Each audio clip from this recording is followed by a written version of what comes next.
ओम श्री शक्ति नमः। ओम श्री शक्ति नमः। ओम श्री शक्ति नमः। पंचम अंश 28वां अध्याय। प्रद्युम्न हरण तथा संबर वध।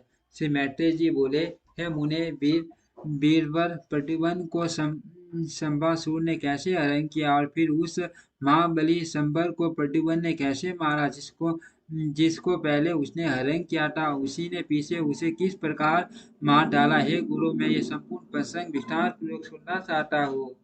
श्री पराशर जी बोले, हे मुने, काल के समान विकराल संभासुर ने प्रद्युम्न को जन्म लेने के सत्ते ही दिन ये मेरा मानने वाला है ऐसा जानकर सूटी का ग्रह से हर लिया। उसको हरण करके संभासुर ने लवण समुद्र में डाल दिया। जो जो तरंग मा, जो तरंग माला जनित आव आवटों से पूर्ण और बड़े भयानक मकरों का घर है, वहां फेंके हुए उस बालक को एक मत्स्य ने निगल लिया, किंतु वह उसकी जठराग्नि से जलकर भी न मरा।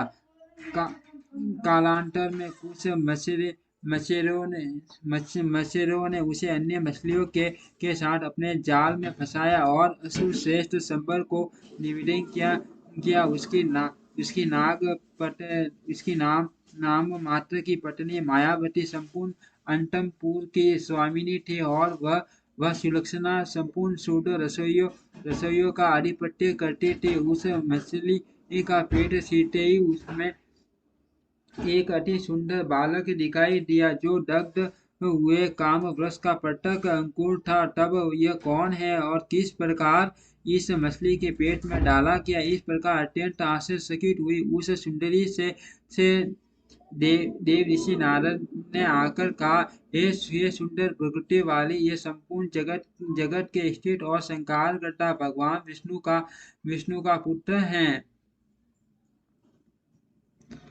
इसे संबासुर ने सूटी का ग्रह से चुराकर समुद्र में फेंक दिया था। वहां इसे यह मत्स्य निगल गया और अब इसी के द्वारा यह तेरे घर आ गया है। तू इस नर रतन का विश्वस्त होकर पालन कर। श्री पराशर जी बोले, नारद जी के ऐसा कहने पर मायावती ने उस बालक की अतिशय सुंदरता से मोहित हो बाल्यावस्था से ही उसका अति अनुराग पूर्वक पालन किया। हे मामते, जिस समय वह नव यौवन के समागमन से सुशोभित हुआ, तब वह गामिनी उसके प्रति कामना युक्त अनुराग प्रकट करने लगी।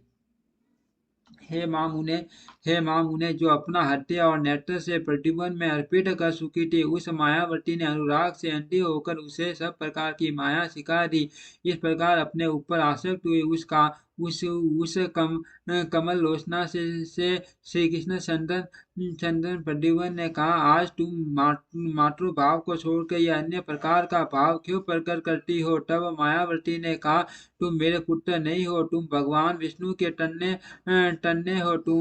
तुम्हें काल संपन्न ने हर कर समुद्र में फेंक दिया था। तुम मुझे एक मत्स्य के उदर में मिले हो। हे कांत, आपकी पुत्र वत्सला जननी आज भी रोटी होगी। श्री पराशर जी बोली, मायावती के इस प्रकार कहने पर बलवान प्रद्युम्न जी ने क्रोध से वेल हो संबासुर को युद्ध के लिए ललकारा और उससे युद्ध करने लगे। यादव श्रेष्ठ प्रद्युम्न जी ने उस दैत्य की संपूर्ण सेना मार डाली और उसकी साठ माया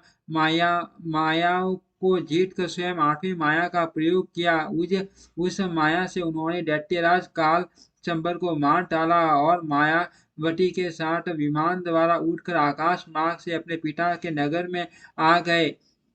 मायावती के सहित अंतपुर में उतरने पर श्री कृष्ण चंद्र की रानियों ने उन्हें देखकर कृष्ण ही समझा, किंतु अनिंदता रुक्मिणी के नेत्रों में प्रेम बस आंसू भर आए और वे कहने लगी, अवश्य यह नव यौवन को प्राप्त हुआ, किसी किसी बड़ भागिनी का पुत्र है। यदि मेरा पुत्र प्रतिबिंब जीवित होगा तो उसकी भी यही आयु होगी। हे वत्स, तू ठीक ठीक बता, तूने किस भाग्यवती जननी को विभूषित किया है, अथवा बेटा बेटा जैसा तुझे तेरे प्रति स्नेह हो रहा है और जैसा तेरा स्वरूप है, उससे मुझे ऐसा ऐसा भी प्रतीत होता है कि तू श्री हरि का ही पुत्र है। श्री पराशर जी बोले। इसी समय श्री कृष्ण चंद्र के साथ वहां नारद जी आ गए। उन्होंने अंतम पुण्यवासिनी देवी रुक्मिणी को आनंदित करते हुए कहा, हे शूरभु, ये तेरा ही पुत्र है। ये शंबासुर को मार कर आ रहा है, जिसने कि इसे बाल्यावस्था में सूटी का ग्रह से हर लिया था। ये सती मायावती भी तेरे पुत्र की ही स्त्री है। ये शंबासुर की पत्नी नहीं है। इनका कारण सुन। पूर्व काल में कामदेव की भस्म हो जाने पर उसके पुनर्जन्म की प्रतीक्षा करते हुए इसने अपने माया में रूप से शंबासुर को मोहित किया था।